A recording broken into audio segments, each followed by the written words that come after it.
Bonsoir à tous. Ce soir, nous entamons notre 4e volet sur cette parole de l'apôtre Paul qui nous affirme que Jésus est ressuscité le premier d'entre les morts. Nous avons déjà vu les dernières fois, les 3 passages de l'Ancien Testament qui semblent, tels que traduits, nous parler de résurrection. Nous avons vu qu'en réalité, il ne s'agissait pas de résurrection, même si on frôlait, qu'on appelle les portes de la mort, mais que la personne n'était pas morte. Donc je reprends l'introduction de texte de l'apôtre Paul dans Actes chapitre 26, quand il fait une démonstration aux autorités qu'il a en face de lui, dans lesquelles il dit que grâce au secours de Dieu, j'ai subsisté jusqu'à ce jour, rendant témoignage devant les petits et les grands, sans m'écarter en rien de ce que les prophètes et Moïse ont déclaré devoir arriver, savoir que le Christ souffrirait et que, ressuscité le premier d'entre les morts, il annoncerait la lumière au peuple et aux nations. C'est d'autant plus important que dans ce texte, la phrase, si on la traduit littéralement, c'est « puisqu'il est le premier ressuscité des morts, il annonce la lumière au monde ». C'est une démonstration qui fait que s'il n'est pas ressuscité le premier d'entre les morts, alors à ce moment-là, il y a un problème. Donc, c'est pour ça que je me suis posé la question de savoir si Paul, évidemment, le Saint-Esprit n'aurait pas inspiré un texte où Paul se serait trompé, mais ça amène en tout cas à réfléchir. Voilà, c'est ce que j'ai mis sur la 2e page de l'introduction, puisque Jésus ne semble pas être le premier ressuscité, puisqu'il y a plusieurs textes. Dans l'Ancien Testament, nous en avons vu 3, qui semblent parler de résurrection. Et comme je l'ai dit en introduction, nous avons vu que, en étudiant ces textes, en fait, il ne s'agissait pas de résurrection, il s'agissait d'intervention in extremis de Dieu ou d'un homme de Dieu, mais pas d'une résurrection à proprement parler. Et dans le Nouveau Testament, eh bien, il y a 4 passages. Nous verrons plus tard qu'il y en a en réalité 5, mais il y en a un qui n'est pas retranscrit dans la traduction, qui n'apparaît pas en tout cas dans le texte. Nous verrons ça plutôt à la fin. Et aujourd'hui, nous allons nous intéresser tout particulièrement à celui de Luc. Luc chapitre 7, les versets 11 à 15. Donc nous allons lire ce texte. Le jour suivant, Jésus alla dans une ville appelée Naïn. Ses disciples et une grande foule faisaient route avec lui. Lorsqu'il fut près de la porte de la ville, voici, on portait en terre un mort, fils unique de sa mère, qui était veuve. Et il y avait avec elle beaucoup de gens de la ville. Le Seigneur, l'ayant vue, fut ému de compassion pour elle et lui dit « Ne pleure pas ». Il s'approcha et toucha le cercueil. Ceux qui le portaient s'arrêtèrent. Il dit « Jeune homme, je te le dis, lève-toi ». Et le mort s'assit et se mit à parler. Jésus le rendit à sa mère. Donc là, on a un texte où Jésus intervient a priori, après la limite in extremis, puisque en fait, ils sont en train de le porter pour aller l'inhumer. Alors, comme les autres fois, nous allons nous intéresser au contexte, pour voir ce qui se passe. Ici, Jésus nous a dit qu'il est dans une ville appelée Naïn. Ville nommée une seule fois dans le texte biblique, c'est-à-dire qu'elle n'apparaît que là. Elle n'est utilisée, ou Jésus n'y passe pas, ou en tout cas ce n'est pas dit d'autres fois. Alors Naïn, c'est une ville qui se situe un petit peu au sud de Nazareth, plus précisément environ 15 km au sud de Nazareth. Donc c'est une ville que Jésus devait connaître. À l'époque de Jésus, ce village était petit et relativement pauvre. Il ne comptait qu'une trentaine de foyers et moins de 200 habitants. Donc c'est petit. Ça veut dire que tout le monde se connaît. Vous imaginez un village avec 30 maisons, 30 foyers, 200 personnes. Tout le monde se connaît. C'est un hameau, cette ville-là. Nazareth. Donc Nazareth, on a dit un peu au nord de Naïn. Le texte qui précède notre texte, Luc, le chapitre 7, donc du verset 1 à 10. Il nous est dit qu'après avoir achevé tous ses discours devant le peuple qui l'écoutait, Jésus entra dans Capernaum. Ensuite, il y a le récit du centenier avec son serviteur qui est malade, où il se passe beaucoup de choses, guérison, etc. Et puis, on arrive à notre verset 11. Le jour suivant, Jésus alla dans une ville appelée Naïn. Donc ça veut dire qu'il part de Capernaum. La veille, Jésus se trouvait à Capernaum.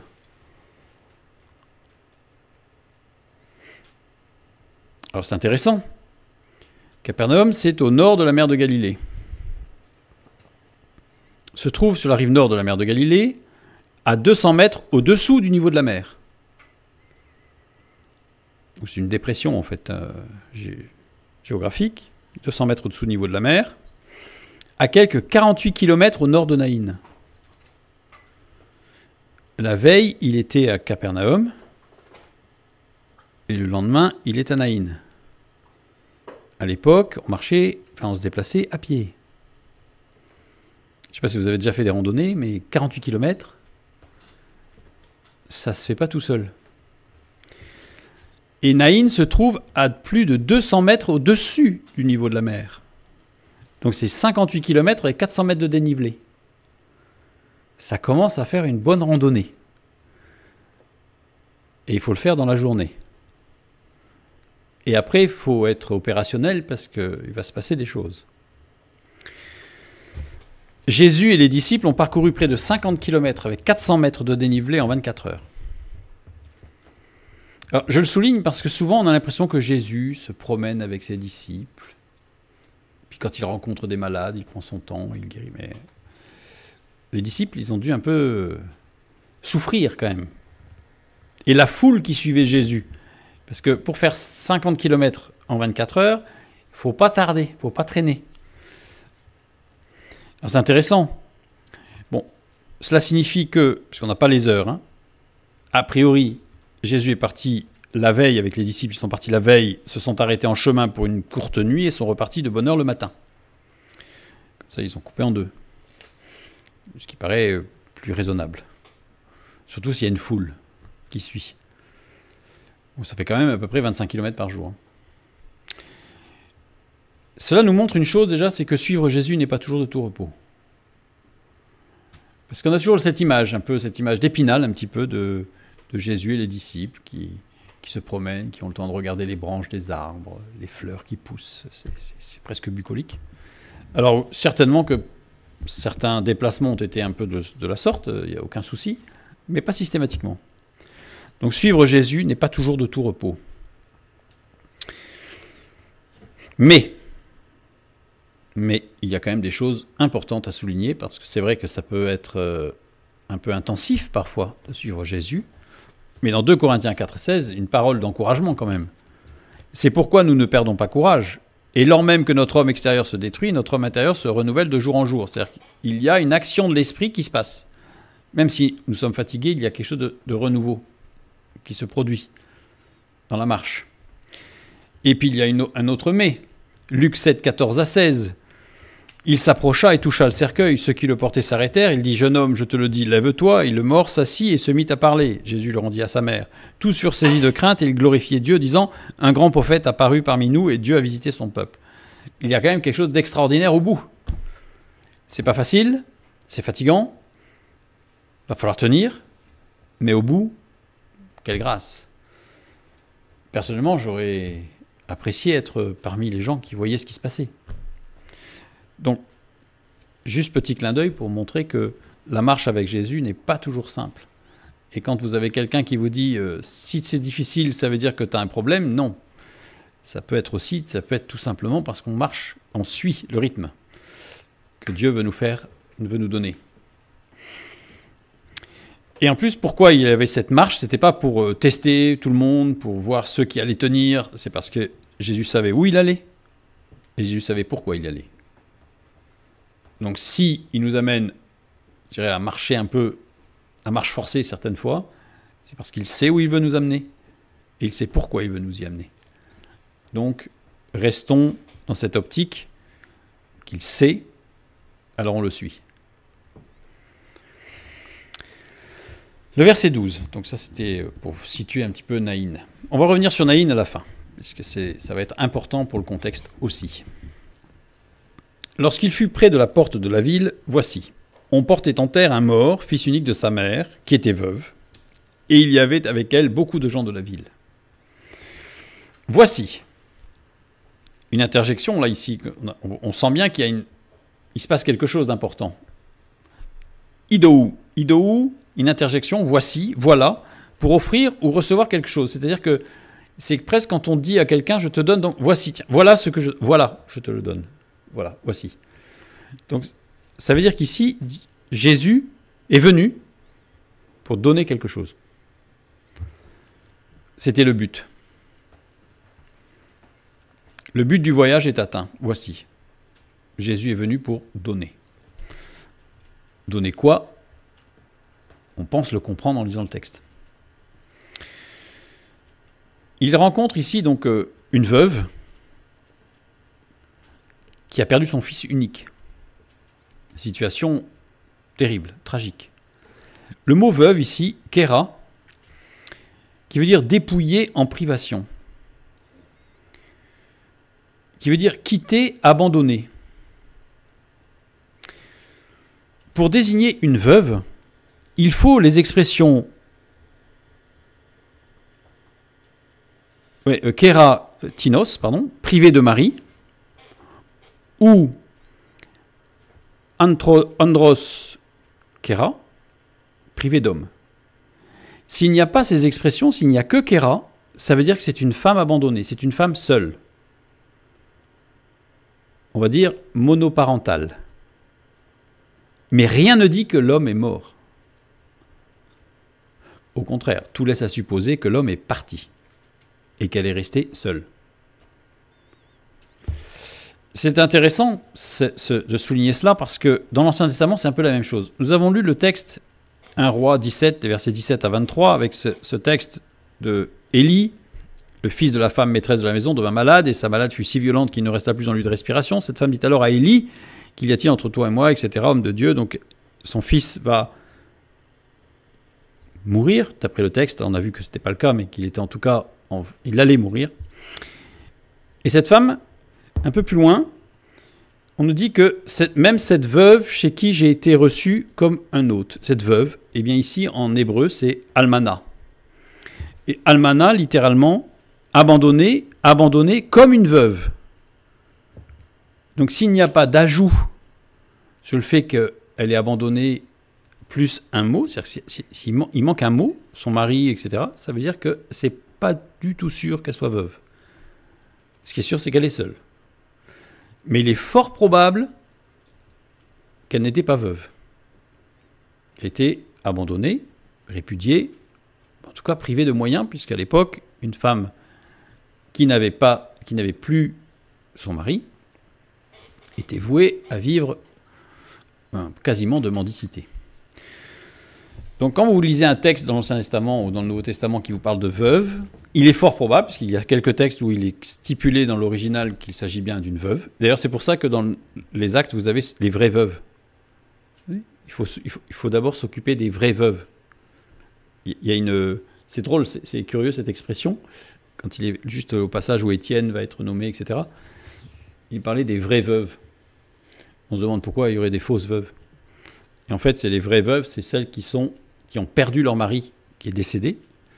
Parce que dans le cas où la femme a été abandonnée par son mari, les disciples et les hommes et femmes qui servaient Dieu dans l'assemblée devaient essayer de tout faire pour renouer, pour voir ce qui se passe, pour que les choses soient faites proprement. Et que cette femme ne soit pas seule, abandonnée, mais pas divorcée. Parce que divorcée, elle lui permettrait de refaire sa vie. Mais souvent, elle n'était que répudiée. Auquel cas, elle n'était pas divorcée, donc juridiquement, légalement, elle était toujours mariée, donc elle ne pouvait rien faire. Voilà. Donc ici, on a affaire à une situation monoparentale d'une femme qui avait un fils unique, donc qui est seule, et qui perd son fils unique. Il y avait avec elle beaucoup de gens de la ville. Ikanos, beaucoup. Ikanos, littéralement, ikanos, ça veut dire assez fort, suffisant en capacité. Ça ne veut pas dire beaucoup. Surtout que le village, s'il n'y avait que 200 personnes, il ne risquait pas d'y avoir beaucoup. Mais suffisant en capacité. Alors suffisant en capacité pour faire quoi? Pour faire quoi? C'est la question. Eh bien, Luc 7, 14 va nous donner la réponse. Il s'approcha et toucha le cercueil. Ceux qui le portaient s'arrêtèrent. Et il dit, jeune homme, je te le dis, lève-toi. En fait, ici, il y avait assez de personnes pour porter le jeune homme. Parce que cette femme, elle était seule, abandonnée. Donc, entre guillemets, pour l'époque, relativement pestiférée. Et là, le texte nous dit qu'elle n'était pas totalement seule, quelque part. Il y avait des aides. Bon, là, en l'occurrence, c'était une aide un peu morbide, comme on dit, puisque c'était pour amener son fils en terre, mais elle ne serait pas retrouvée toute seule avec son fils mort chez elle, quoi. Voilà pourquoi le texte nous dit qu'il y avait beaucoup de gens. C'est qu'il y avait suffisamment de gens, suffisamment de personnes, pour l'accompagner, en tout cas dans les choses pratiques de l'inhumation. Jean, ici, c'est oklos. Oklos désigne une foule tumultueuse, bruyante, c'est-à-dire que ça faisait du bruit. On n'était pas trop dans le cortège silencieux, ça faisait du bruit. Bon, on est au Moyen-Orient, on sait que ce genre de choses, il y a du bruit. Mais là, le texte nous le dit, il y a du bruit. Il désigne l'embarras causé par la foule aussi. C'est-à-dire que c'est un terme qui est plutôt péjoratif. Ces gens, certes, il y avait suffisamment de personnes pour porter le cercueil, on va voir ce que c'est que ce cercueil d'ailleurs, mais ces gens-là étaient plutôt embarrassants quelque part, c'est-à-dire que ça faisait du bruit, c'était pas très respectueux. Voilà le contexte. Et n'oubliez pas que Jésus est venu directement de Capernaum, 50 km, pour arriver là, à ce moment-là.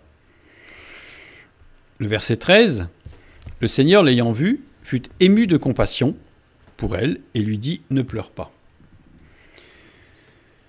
Il fut ému de compassion, splagnizomai, ému dans ses entrailles.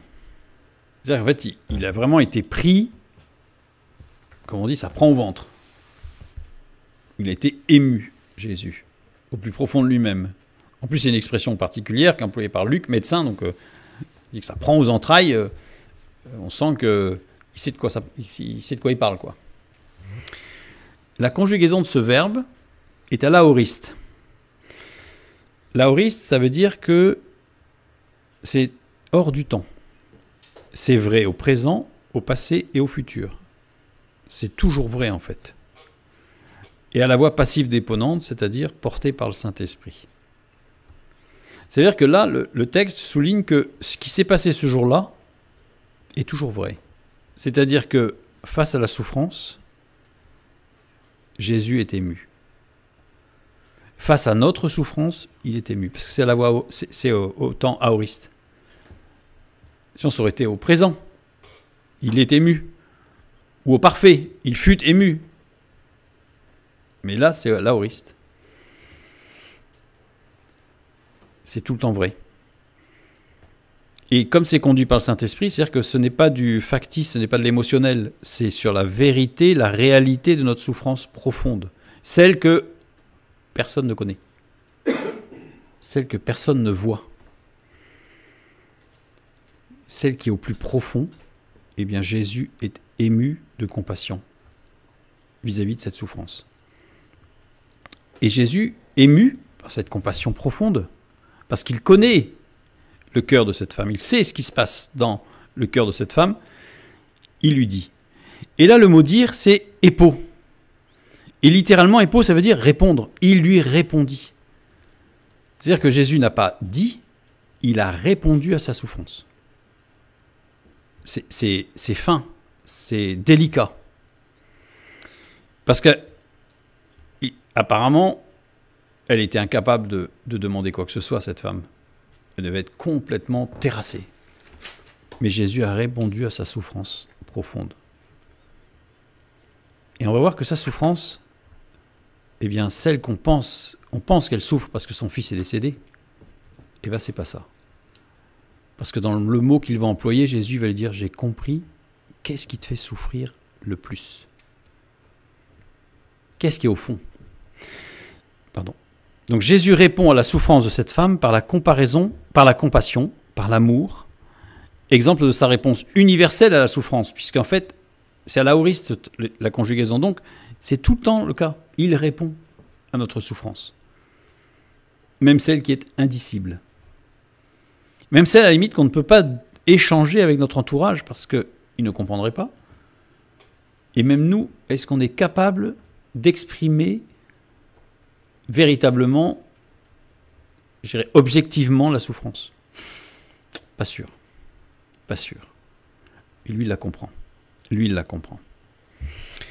Le verset 13, on va le regarder. Donc, le Seigneur, l'ayant vu, fut ému de compassion pour elle et répondit à sa souffrance, pour avoir une traduction plus proche du texte. Alors, vous allez me dire, c'est un peu dur comme réponse pour une réponse à la souffrance. Quelqu'un qui pleure dit « ne pleure pas ». C'est pas très rempli de compassion, on va dire. C'est même un peu sec. Parce que quand on pleure, quand on craque, c'est pas vraiment réconfortant quelqu'un qui lui dit « ne pleure pas ». On aurait plutôt entendu dire « je te comprends » ou « vas-y, ça fait du bien », enfin je sais pas, quelque chose comme ça, mais pas « ne pleure pas ». Alors, ne pas ici, c'est la négation que Jésus va employer, c'est mais. Mais c'est une négation relative. C'est pas une négation absolue, c'est pas absolument tu dois pas pleurer. Il y a quelque chose de relatif dans cette négation. Sinon, ça aurait été ou. Ou est une négation absolue. Il ne faut absolument pas que tu pleures, ça aurait été ou, mais ce n'est pas le cas. C'est mais. Ce qui est surprenant, c'est que cette négation relative, mais indique un manque de volonté, de réflexion, d'investissement personnel.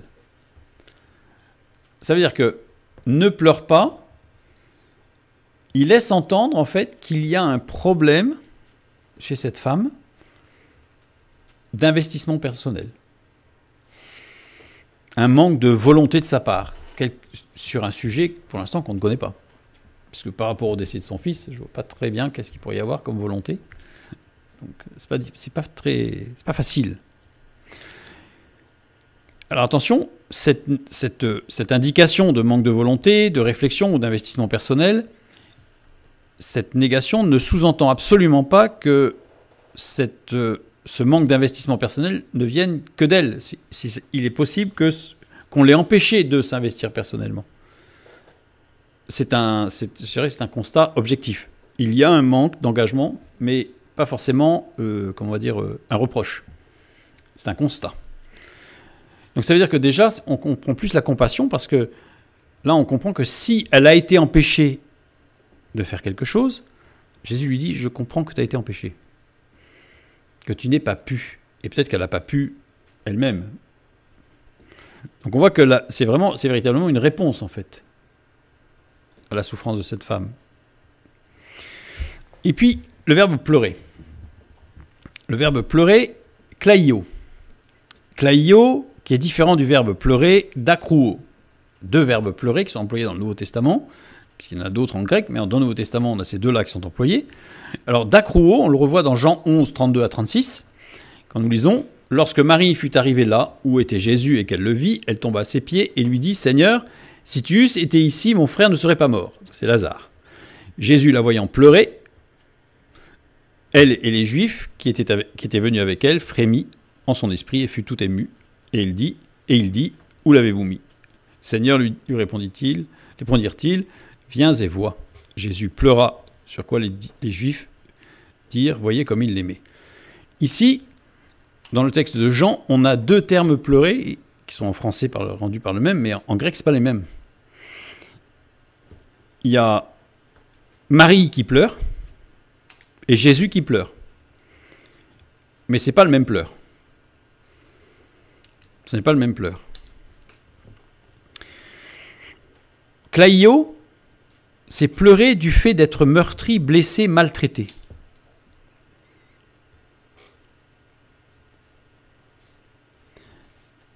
Ça veut dire aussi, klaio, déplorer. Déplorer une situation. Il y a quelque chose qui ne va pas. Et ça fait pleurer. Alors que dakruo, c'est pleurer, verser des larmes de souffrance en raison d'une blessure. Pas du tout la même chose. Pas du tout. Du fait d'être meurtri ou maltraité, alors on va dire qu'il y a quand même une blessure. Oui, mais c'est être malmené, en fait. Et là, dans Klaio, il y a toute la partie de « je ne suis pas considéré dans ma souffrance ». Et ça en rajoute quelque part. Ou je ne suis pas considéré, pas forcément dans ma souffrance, mais dans telle situation, j'ai telle position et je ne suis pas du tout compris. Et je suis quelque part malmené en fait par mon entourage, ce qui m'amène à pleurer. Alors évidemment, ça dénote une souffrance, mais c'est pas la même. Dacruo, c'est s'écouler pour la gomme, le suc ou la résine d'une plante après une blessure sur l'écorce. Donc on sent bien qu'il y a une blessure. Il y a une blessure, quelque chose qui fait mal. Et là, c'est dacruo. Et quand c'est klaio, c'est pleurer du fait d'être maltraité ou déplorer une situation. Et là, on comprend que Marie, elle déplore la situation. En fait, certes, elle a perdu son frère, Lazare. Mais là, elle déplore, elle a fait le reproche à Jésus. Si tu avais été là, il ne serait pas mort. Donc là, quelque part, elle pleure. Elle a encore plus d'émotion par rapport au fait que Jésus n'était pas là que par rapport au fait que Lazare soit mort. Parce que Lazare, c'est certainement une maladie, quelque chose qui l'a amené à la mort, donc c'était prévisible, ce n'était pas un choc, on peut s'y préparer. Mais là, Jésus n'était pas là. Et là, ça l'énerve, ça l'agace. Elle déplore cette situation. C'est ce qui exprime ce pleur de Marie. Jésus, lui, pleura parce qu'il souffre. Parce qu'il souffre face à la souffrance de l'autre. Même si cette souffrance, quelque part, elle est un peu décalée, en tout cas pour celle de Marie, elle est décalée. Parce que Jésus savait très bien pourquoi il n'était pas venu. On le verra la prochaine fois d'ailleurs. Et là, cette femme, elle pleure, non pas parce qu'elle a une souffrance, mais parce qu'elle est malmenée. Rappelez-vous cette foule irrespectueuse. Elle est malmenée, cette femme. Mais comment s'exprimer? Elle est seule, elle est abandonnée, inconsidérée. Quelle souffrance? Et Jésus lui répond, ne pleure pas. Et il lui répond sur le ton, c'est-à-dire exactement sur l'élément qui est la cause de sa souffrance. Et donc là, elle est comprise. Elle comprend que Jésus la comprend. Je ne sais pas si vous êtes déjà arrivé, si vous êtes en souffrance, d'avoir quelqu'un qui vous comprend. Mais qu'est-ce que ça fait du bien, alors qu'il n'a même rien dit à la limite, mais vous avez ressenti qu'il vous comprend. C'est déjà énorme. Eh bien, Jésus nous comprend. Jésus vous comprend. La femme pleurait en raison du mauvais traitement que lui infligeait la foule.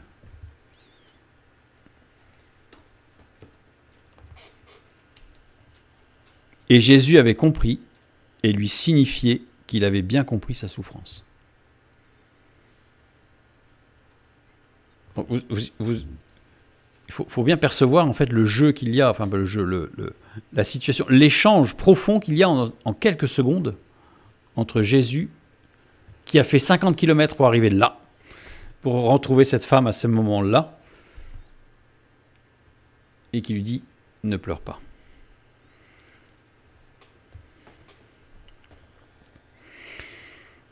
L'ayant vu, d'ailleurs, ça va corroborer un petit peu à cette lecture littérale du texte, puisque l'ayant vu, c'est eido, le verbe eido, qui veut dire voir et qui veut dire percevoir, discerner.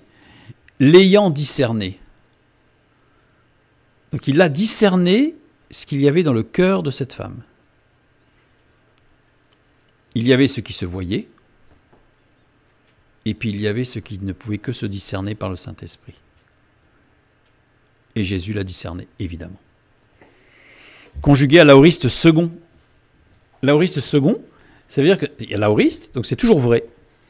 Donc ça veut dire que Jésus perçoit toujours, discerne toujours notre souffrance.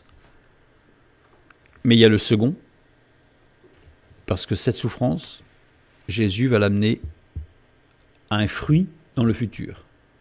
Construction de l'aoriste second, c'est-à-dire qu'en fait, le second donne une dynamique sur le futur. Donc il va y avoir une action qui va être dans le futur et qui va porter des fruits dans le futur. Donc il l'a discerné et il a déjà vu ce qu'il allait y avoir, ce qu'il allait y avoir plus tard, et les fruits que cela allait porter. C'est peut-être d'ailleurs ce qu'ont perçu certains commentateurs des premiers siècles. Là, je ne sais pas si c'est fondé, je n'ai pas trouvé de document, en tout cas qui permettait de dire que c'était absolument fondé, mais qui disent qu'en fait, ce jeune homme est devenu un très grand missionnaire. Alors, je ne sais pas si c'est fondé, hein, mais en tout cas, je pense que celui qui a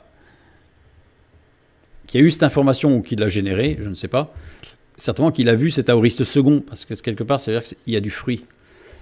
Et il est dit dans la tradition que ce jeune homme est devenu le missionnaire qui a évangélisé la Gaule, le premier. Voilà. Bon. En tout cas, c'est toujours dans cette vision de l'aoriste second pour montrer qu'il y a quelque chose. Alors, est-ce que c'est fondé ou pas? Je le dis, je ne mets pas de référence, j'en sais rien. Je n'ai pas trouvé de référence, en tout cas, qui permettait de le dire. Mais c'est dit. Voilà. En tout cas, c'est au regard, à mon avis, de cet aoriste second qui montre qu'il y a des fruits, il y a des choses plus tard qui vont se passer. Le verset 14. Il s'approcha et toucha le cercueil. Ceux qui le portaient s'arrêtèrent. Il dit, « Jeune homme, je te le dis, lève-toi. » Donc là, on est juste après qu'il ait parlé à cette femme en lui montrant bien qu'il avait compris. Parce que vous allez voir que c'est fin, mais alors puissant. Quand Jésus intervient, c'est puissant. S'approcher ici, proserkomai. Proserkomai, ça veut dire s'avancer. Bon, jusque-là, c'est bon. Mais s'avancer en opposant, en ennemi. Alors là, ça se précise.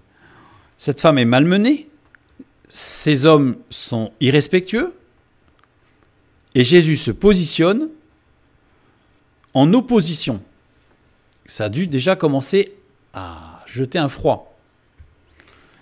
Surtout, on imagine Jésus, rempli d'amour mais d'autorité, s'il se positionne en se disant « maintenant ça suffit », ça a dû être... Donc cette femme, quelque part, là, elle a encore... Ça continue la réponse, parce qu'en fait, elle est malmenée, puis là, elle voit quelqu'un qui va se positionner discrètement, mais de façon ferme. Proserkomai, c'est s'avancer pour négocier, pour trouver un arrangement. Donc on voit que ça y est, la démarche, la dynamique est lancée. Jésus intervient. Parce que souvent, on a aussi l'image, là, quand on lit le texte, on a l'impression que Jésus, il arrive, il touche sa cueille, pouf, ça y est, pouf, un peu la baguette magique, là, pouf, pouf, ça y est, pouf, pouf, pouf. Tout le long des évangiles, on a l'impression que c'est pouf, pouf, pouf, pouf, pouf, et voilà. C'est formidable. Non, il y a des dynamiques, il se passe des choses. Quand Dieu intervient, ça peut être instantané, ça peut être long. C'est Dieu qui est souverain maître du temps et des moments. Et là, il s'avance. Donc j'imagine qu'il s'est avancé doucement, mais de façon ferme. Et dans une attitude, en tout cas, qui montrait bien qu'il allait avoir une discussion. Il est conjugué à l'aoriste second encore. Donc tout le texte, en fait, montre que ce qui s'est passé là, en fait, c'est pour nous montrer que c'est toujours vrai. C'est toujours vrai. Jésus s'approche manifestement pour négocier, trouver un arrangement au regard des spectateurs, car il sait qu'il ne s'agit pas de négociation. Jésus ne négocie pas. Mais bien plutôt d'une interpellation qui aboutira à un changement profond d'attitude. Parce que Jésus, lui, il n'est pas dans Dieu ne négocie pas. Je renvoie vers l'étude qui s'appelle Dieu négociateur, où on parle d'Abraham, où on a l'impression qu'il y a un peu... c'est des marchands de tapis, là, qui discutent sur des bouts de chiffon, ou nombre d'hommes, 5, 10. Et en fait, il ne s'agit absolument pas de négociation, mais au contraire, d'une interpellation qui aboutit toujours à un changement profond d'attitude. Toujours. Donc, par contre, au vu des hommes qui portaient le cercueil, ils se sont dit « Ah, en voilà un qui va essayer de négocier ».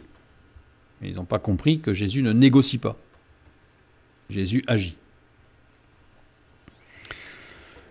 Et toucha le cercueil. Aptomai. Aptomai veut dire atteindre. C'est-à-dire qu'il a atteint le cercueil. Donc ça montre que ça n'a pas été facile. Parce que quand on dit j'ai atteint le sommet, en général, c'est-à-dire qu'on n'y est pas monté à cloche-pied. Ça a été compliqué. Si j'ai atteint tel objectif, ça veut dire qu'on sent qu'il y a eu du travail, de la persévérance. J'ai atteint tel objectif. Donc là, il a atteint le cercueil. Donc ça n'a pas dû être simple. Ça n'a pas dû être simple.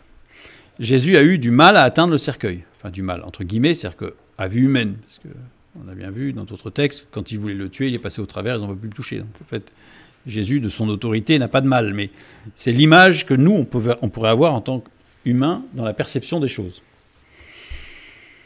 Et le cercueil. Soros. Soros désigne n'importe quel conteneur funéraire. Ça peut être une urne s'il y a des cendres ou si c'est un ossuaire. Ça peut être un cercueil, donc ça peut être un sarcophage, ça peut être toutes sortes de choses. Ça peut être une civière. En fait, c'est tout ce qui sert à porter ou transporter ou contenir un mort. Ceux qui le portaient s'arrêtèrent. Hystémie. Hystémie, établir, fixer des règles. Se présenter en justice. C'est-à-dire que c'est pas s'arrêter juste je m'arrête de marcher. C'est-à-dire qu'il y a l'idée de se retrouver devant un juge. Se placer plus près de quelqu'un aussi, ou s'opposer à quelqu'un, se comporter injustement. Donc on voit que ce terme, il est ambivalent, il peut dire beaucoup de choses, mais on sent que c'est tendu quand même là. On sent que Jésus intervient, on ne voit pas la femme. Hein. La femme, je pense qu'elle a dû quelque part, entre guillemets, se régaler de la situation, se dire enfin, enfin. Jésus se positionne. Il faut toujours garder l'idée qu'il vient de faire 50 km pour ça, hein, pour ce moment-là. Il y avait une forte opposition à l'intervention de Jésus. Donc, ce qui corrobore avec le fait de s'approcher, proserkomai, au début de la phrase, les hommes ont perçu qu'il y avait un problème. Il y a opposition. À l'époque de Jésus, les Juifs enterraient les morts sans tarder, généralement le jour même du décès. Si quelqu'un était enterré plusieurs jours après sa mort, c'était un déshonneur pour lui et pour sa famille. Il ne fallait donc pas tarder. Donc c'est peut-être ça qui faisait que les hommes n'étaient pas contents parce qu'il fallait enterrer ce jeune homme le plus vite possible avant le coucher du soleil ou avant le soir, avant 18h. Sinon c'était le lendemain dans la culture juive de l'époque. Donc il fallait faire vite, surtout avant le coucher du soleil. Peut-être que c'était ça l'opposition, mais hystémie qui laisse penser qu'il y a des règles, ça peut être ça, mais surtout se présenter en justice, tout ça, il y a une opposition forte sur quelque chose de plus profond que ça, qu'un usage. Reprenons le verset 14 toujours. Il dit « Jeune homme, je te le dis, lève-toi. » Là, il parle aux morts. Donc tout le monde s'est arrêté. Jésus a dû donner quelques règles, en fait. Il a dû dire des choses qui ne sont pas retransmises, mais qui ont fait que ces hommes ont plié, en fait, quelque part. Ils se sont arrêtés. Et Jésus dit « Je te le dis, lève-toi. » Le verbe « dire » ici, c'est « lego ». Lego qui veut dire affirmer, déclarer, parler sensément, désigner clairement. Donc sensément, c'est avec du sens. C'est-à-dire que c'est pas une parole dénuée de sens. C'est-à-dire qu'en fait, même cette parole, qui pourrait paraître surprenante pour quelqu'un qui va enterrer quelqu'un, un jeune homme, et Jésus qui vient toucher le cercueil et qui dit « Je te le dis, lève-toi », ça peut paraître complètement insensé. Mais vu le terme « lego », ça veut dire que tout le monde a compris que c'était sensé ce qu'il allait dire. Donc il a dû expliquer quelque chose avant, et tout le monde a compris que Jésus allait faire quelque chose de sensé. Lève-toi. Egeiro. Egeiro, faire lever, d'où éveiller. Éveiller quelqu'un de son sommeil, littéralement. Hein. Ériger un trophée. Rebâtir un temple. Exciter quelqu'un à un travail. Faire entendre une parole. Donc littéralement, on peut le traduire par « réveille-toi », « sors de ton sommeil », par, on ne va pas dire rebâtir un temple, puisque là, je sais pas. Je t'excite à un travail, donc il faut que tu fournisses un effort, ou parle. Ou parle. Ah non, prononce quelque chose, quoi. Prononce un son, parle. Les écrivains grecs, du coup j'ai regardé, puisque le sens quand même est assez... Surtout que là on est sur le point central de ce qui se passe. Donc je suis allé voir ce que disaient les écrivains grecs, et tout particulièrement les philosophes. Ah, quel sens il donnait à egeiro. Egeiro, il donne 3 sens. Réveil ou éveil intellectuel, réveil moral ou éthique, stimulation ou élévation. Il n'y a que dans les traductions du Nouveau Testament que l'on a donné le sens de ressusciter à egeiro. J'ai regardé, j'ai essayé de trouver un seul texte dans la littérature grecque. J'en ai pas trouvé, je n'ai pas tout fait, hein, mais je fais quand même des recherches. Il n'y a pas un seul texte où egeiro a le sens de ressusciter, revenir des morts. Il existe un terme employé par les écrivains grecs pour désigner le fait de revenir à la vie, de revenir du monde des morts. Donc là, on est vraiment dans un terme de résurrection, il est ressuscité. Et ce n'est pas egeiro, c'est exanistémie, qui veut dire revenir à la vie. Être passé du côté dans le monde des morts et de revenir du monde des morts vers le monde des vivants. Ce terme est exclusivement employé d'ailleurs chez les Grecs dans la mythologie, avec des récits d'hommes qui sont allés chercher, je me vient à l'esprit là l'idée de la pensée de cet homme qui va chercher sa bien-aimée qui est dans le monde des morts et qui va la chercher pour la ramener dans le monde des vivants. Donc là, c'est ce mot qui est employé à ce moment-là dans la mythologie grecque. C'est vraiment le passage du monde des morts vers le monde des vivants.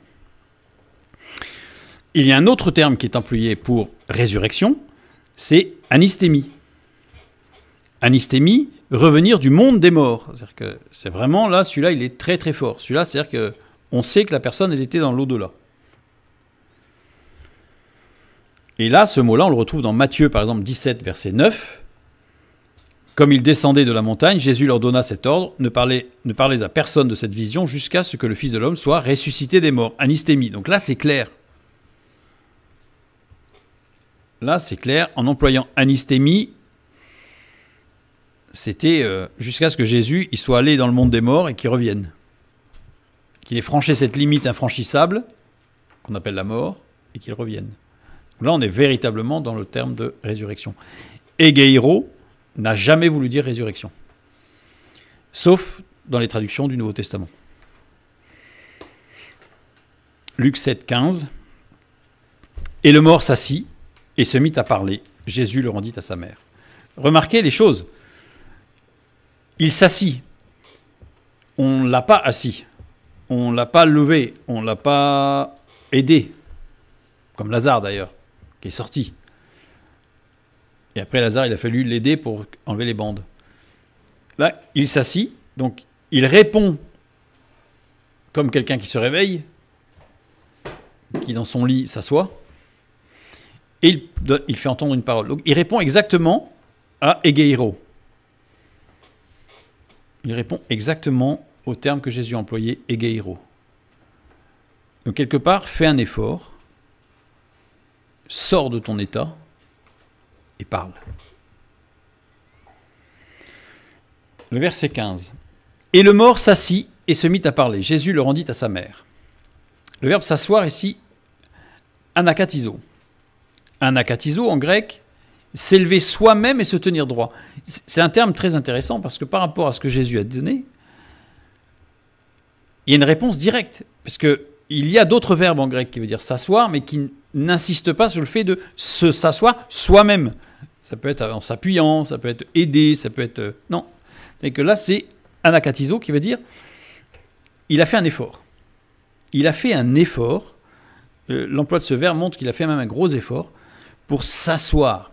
On insisterait presque sur le S. S'asseoir. On sent que c'est lourd. Jean 11, 44. Et le mort sortit, les pieds et les mains liés de bandes, et le visage enveloppé d'un linge. Jésus leur dit, déliez-le et laissez-le aller. Donc là, c'est sortir, c'est exerkomai.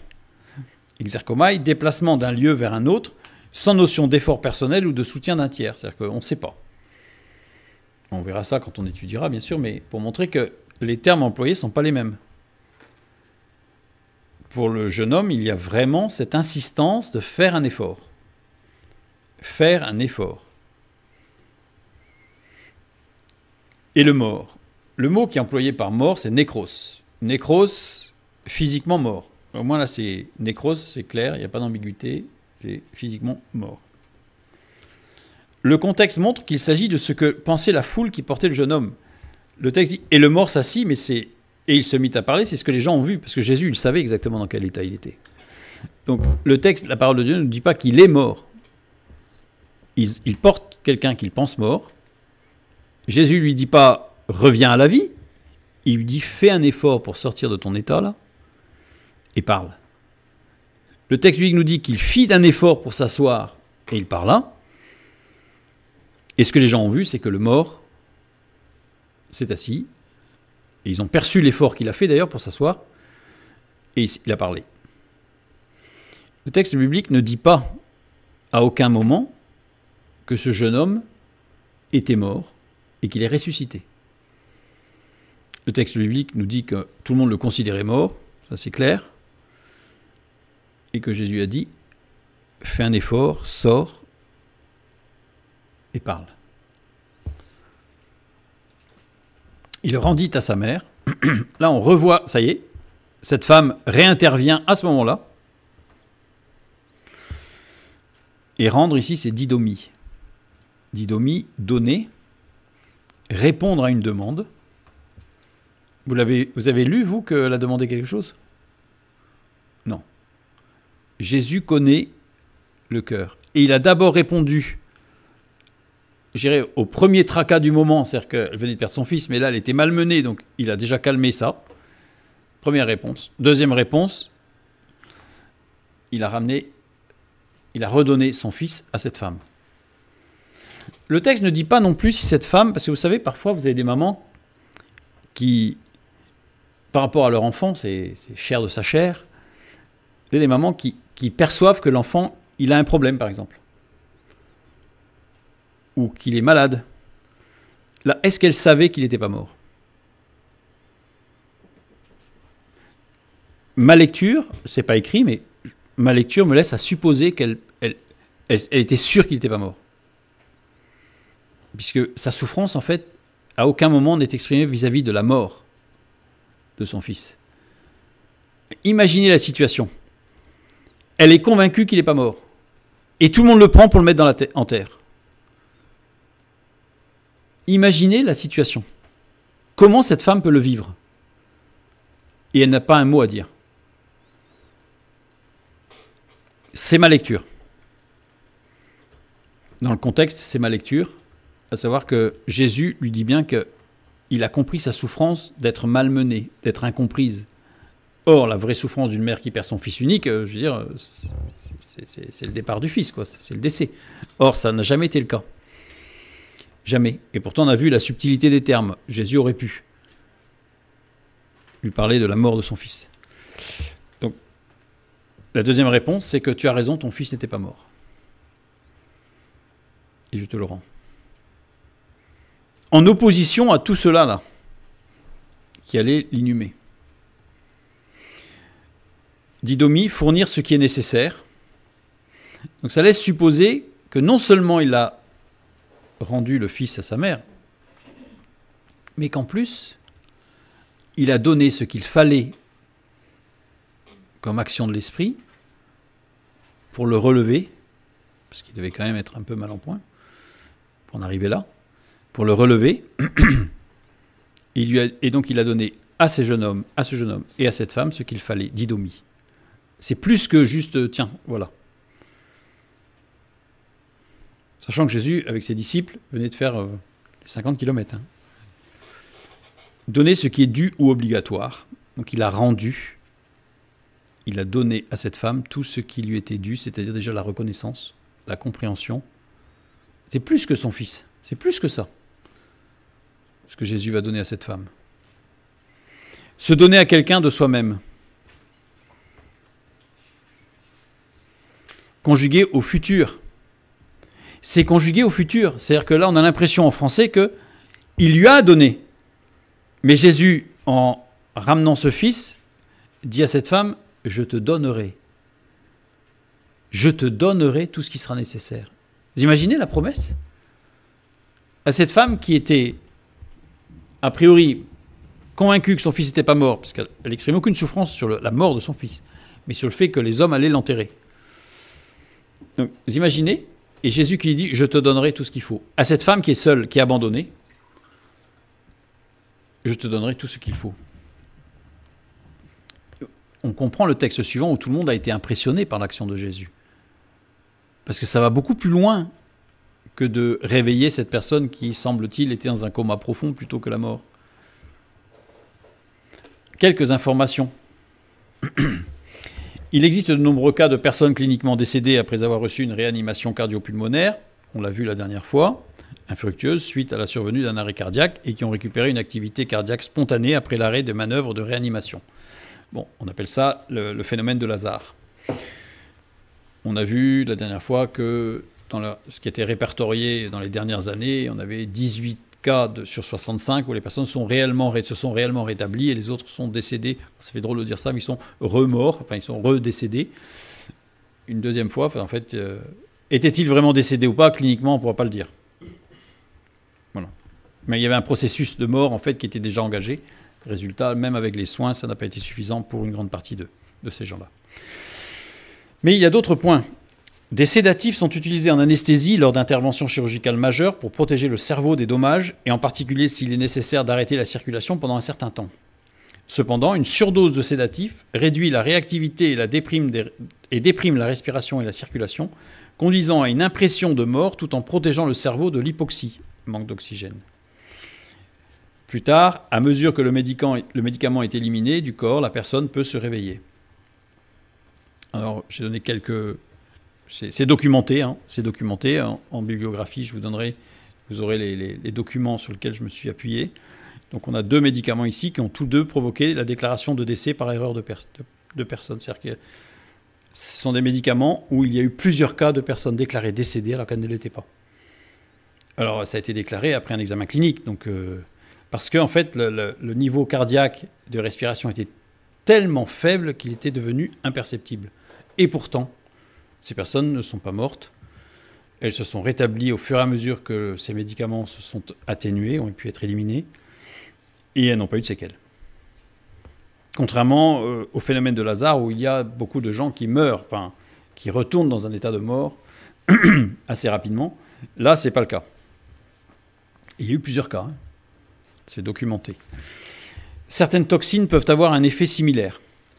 Des pratiquants vaudous, appelés les bokors, ont administré des poudres aux victimes pour les faire paraître mortes.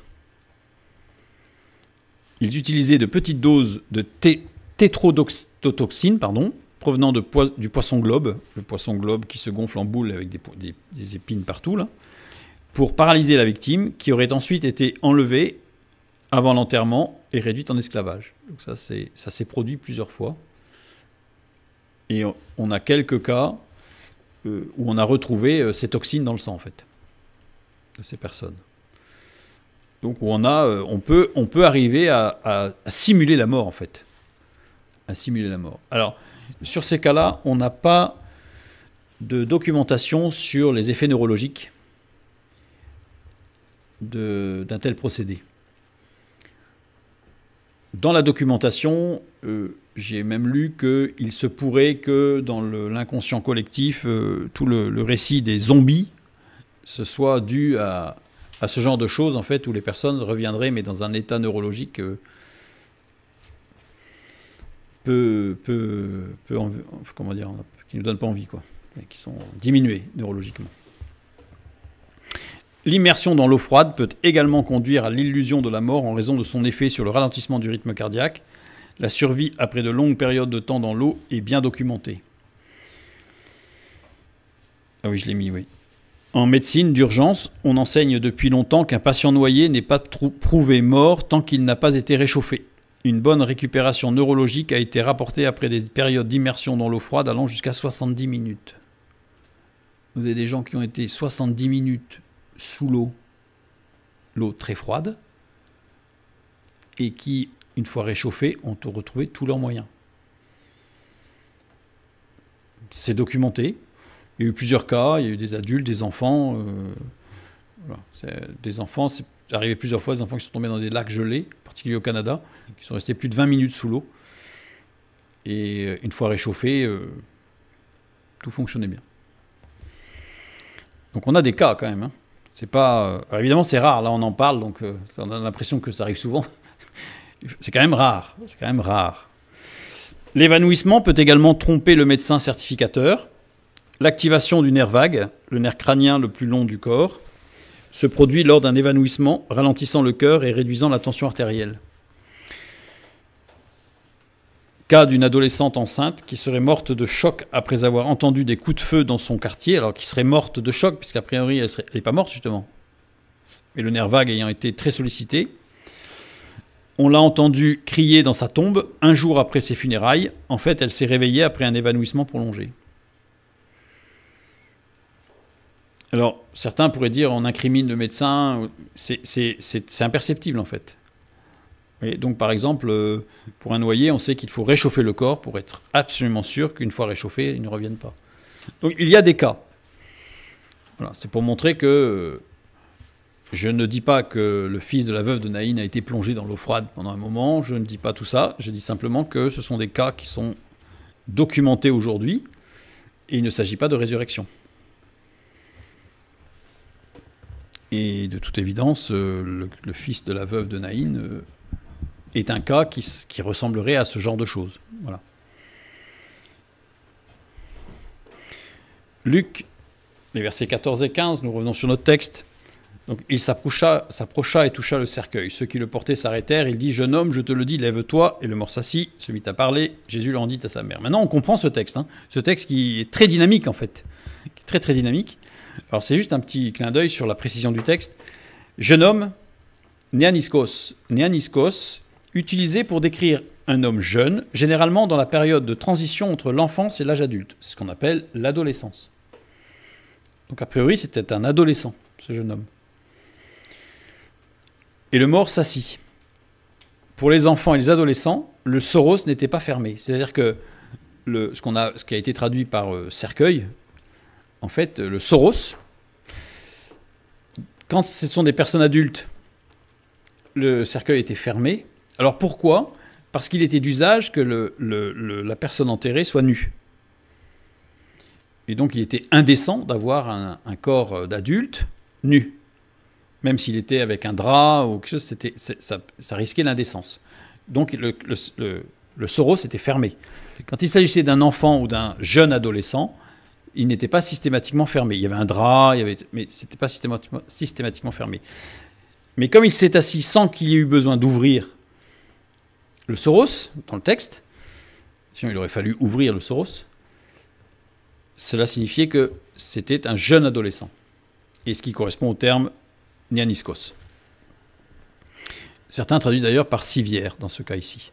Certaines traductions n'utilisent pas le mot cercueil, il toucha la civière, puisqu'il n'y avait pas de fermeture.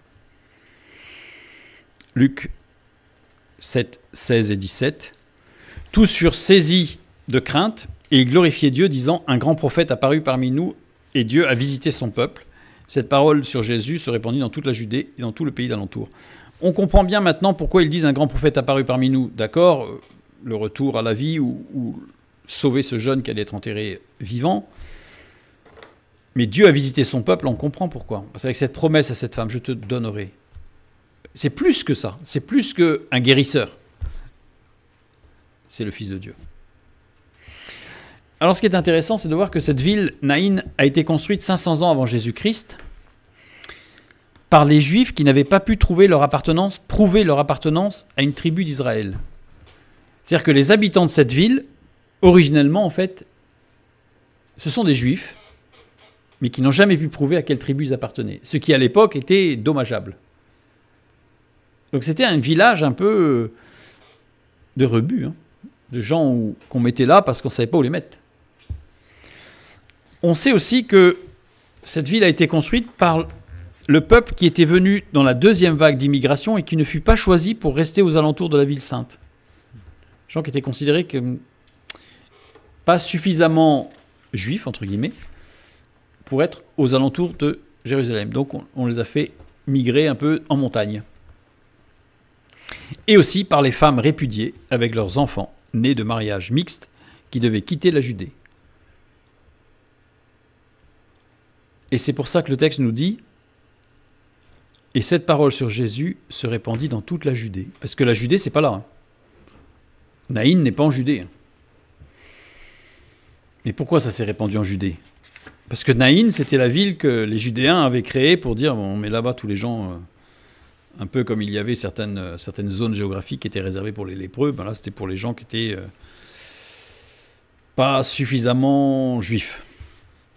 Et pour ces femmes répudiées. Et là, on a affaire à une femme, alors c'était 500 ans avant Jésus-Christ, mais cette marque sur le village de Naïn est restée. Et donc forcément, ça a fait beaucoup de bruit dans la Judée. Parce que Jésus est allé dans ce village où justement, personne ne serait allé. Ce village où justement, cette femme seule était dans un village où de toute façon, personne ne serait venu. Là, il n'y avait pas de sacrificateur, il n'y avait rien là. Il n'y avait pas de synagogue, il n'y avait rien dans ce village. Et évidemment que le peuple a été saisi, parce que Jésus est venu sauver, Luc 19, 10, car le Fils de l'homme est venu chercher et sauver ceux qui étaient perdus.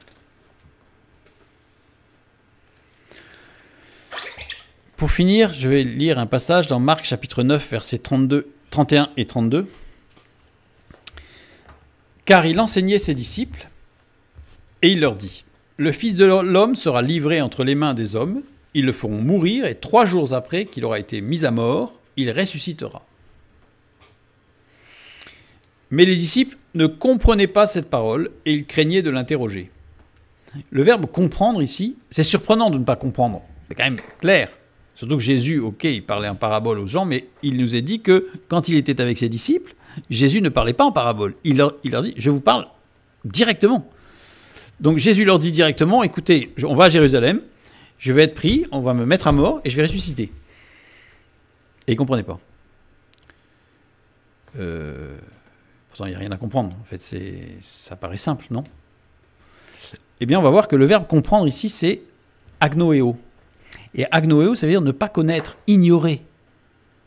De quoi il parle? Mais de quoi il parle? Conjugué à l'imparfait. C'est-à-dire que fait, c'est tout le temps. C'est pas qu'à ce moment-là, ils étaient fatigués, ils avaient la tête ailleurs, ils ne comprenaient pas. Non, non. C'est que c'était quelque chose, c'était une notion qu'ils ignoraient. Ils ne comprenaient pas cette parole, réma. Réma, une parole faite sienne dans une relation à deux. C'est vraiment, c'est pas un logo, c'est pas une parole générale, générique. C'était vraiment, ils ne comprenaient pas cette notion-là précise que Jésus leur était en train de leur expliquer. Pourquoi? Les disciples ne connaissaient pas le principe de la résurrection. On a vu dans l'Ancien Testament les 3 textes qui nous sont traduits comme étant des résurrections. Ce ne sont pas des résurrections, littéralement. Et donc c'est logique que les disciples... Une résurrection, mais ça n'existe pas. Mais ça n'existe pas. De quoi tu parles, Jésus? Quelqu'un qui revient des morts? Mais attends, on n'est pas dans la mythologie, là. Parce que ça n'existe que dans la mythologie grecque, ça. Ou romaine. Mais quand même, Jésus, toi, le grand maître rabbin qui connaît les textes, tu sais très bien que dans l'Ancien Testament, on n'a jamais parlé de ça. Ça n'existe pas, la résurrection. Oui, il y a Élie qui n'est pas mort, qui a été enlevé, Enoch. Mais résurrection, ça veut dire quoi? Évidemment, aujourd'hui, pour nous, c'est simple, parce qu'on est habitué. C'est un mot, voilà, on est habitué. Mais voilà. Et c'est la raison pour laquelle les disciples ne comprenaient pas cette notion. Ils l'ignoraient complètement. Ils l'ignoraient complètement. Alors, c'est vrai que ce jeune homme paraissait mort, mais comme on l'a dit, étant donné les échanges qu'il y a eu, on a vu que Jésus a expliqué, et donc il a dû expliquer qu'il n'était pas mort. Alors, certainement qu'ils ne l'ont pas cru. Comme on l'a vu dans d'autres textes, quand il dit « n'est pas mort, il dort, je vais le réveiller », pour Lazare, on va voir exactement ce qu'il en est. Il ne le croit pas. Non, il dit là, c'est bon, on sait qu'il est mort. Mais le fait de dire « lève-toi » et non pas au nom, enfin, je fais une incantation, que la vie revienne en toi. Non, non, non, c'est juste fais un effort, fais un effort. Si vous lisez des cas de personnes qui ont fait des EMI, ce qu'on appelle des expériences de mort imminente, eh bien dans certains cas, dans beaucoup de cas, dans le témoignage, vous avez que la personne, elle fait un effort pour revenir. Alors, sauf quand c'est Dieu qui lui dit « retourne », mais les gens qui sont partis, qui sont en train de partir, en fait, il y a une sorte d'effort pour revenir. Donc si vous lisez ces témoignages, en fait, vous y trouvez cela. Et donc, Jésus est intervenu pour expliquer que ce jeune homme était certainement pas mort. Il l'a encouragé, et en plus, je pense que, on voit bien dans le texte qu'il a soutenu l'effort de ce jeune homme par le Saint-Esprit pour qu'il revienne. Et donc les disciples, eux, ne comprenaient pas ce qui se passait. La résurrection, ça n'existe pas, ça. C'est une notion nouvelle. D'ailleurs, c'est pour ça que, même quand l'apôtre Paul en parle aux autorités de ça, qui sont quand même des Romains, qui sont très au fait de la mythologie de ça, quand il parle de résurrection, il dit non, voilà, c'est bon. Non, mais on sait très bien que ça n'existe pas, ce truc-là. Et là, quand il parle dans Acte 26, il parle à Félix et il lui dit « Je sais que tu connais notre loi, que tu connais... » Parce qu'il est marié à Bérénice, qui est une juive. Donc il connaît très bien l'Ancien Testament. Donc quand Paul lui parle de résurrection, il dit ça n'existe pas, ça. C'est un truc nouveau, ça vient de sortir, mais ça n'existe pas.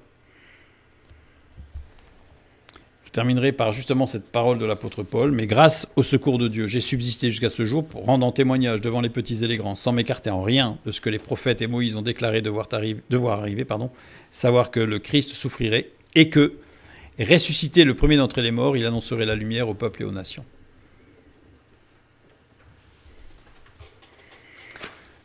Que Dieu vous bénisse et à bientôt.